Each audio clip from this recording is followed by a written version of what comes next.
네, 문재인 대통령이 국무회의를 열고 일본의 백색 국가 배제 조치가 대단히 무모한 결정이라며 강하게 비판했습니다. 우리 정부도 맞대응 조치를 취하겠다고도 밝혔습니다. 네, 청와대에 나가 있는 취재기자 연결해 보겠습니다. 방준혁 기자. 네, 문재인 대통령이 주재한 긴급 국무회의는 2시부터 약 1시간 반가량 진행됐습니다. 모두 발언이 생중계로 공개됐는데 일본을 규탄하는 강도 높은 발언들이 쏟아졌습니다. 문 대통령은 일본이 한일 갈등을 악화시키는 대단히 무모한 결정을 내렸다고 말했습니다.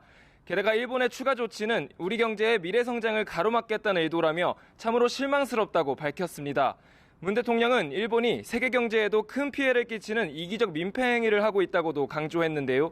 그러면서 향후 모든 책임은 전적으로 일본에게 있다며 상응 조치를 예고했습니다. 다만 문 대통령은 대응과 맞대응의 악순환을 원하지는 않는다며 아베 내각에게 대화에 나서라고 촉구했습니다.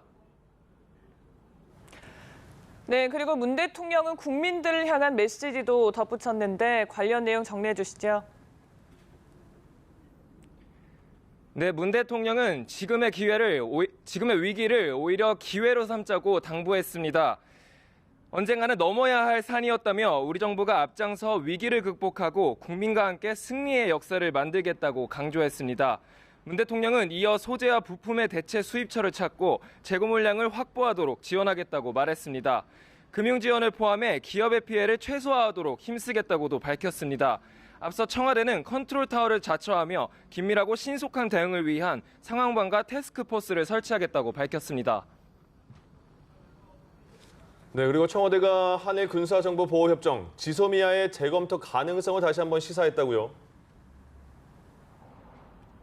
그렇습니다. 김현종 청와대 국가안보실 2차장이 직접 지소미아 재검토 의사를 꺼내들었습니다.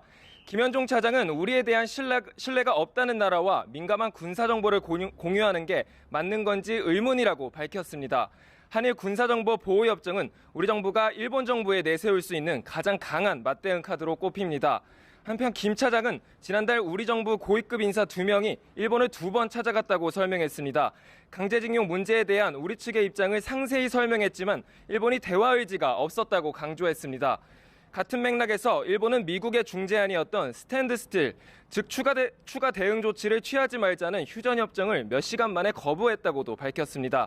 다만 청와대 고위 관계자는 여전히 일본과의 대화를 통한 문제 해결을 선호한다며 외교의 문은 열어두겠다고 덧붙였습니다.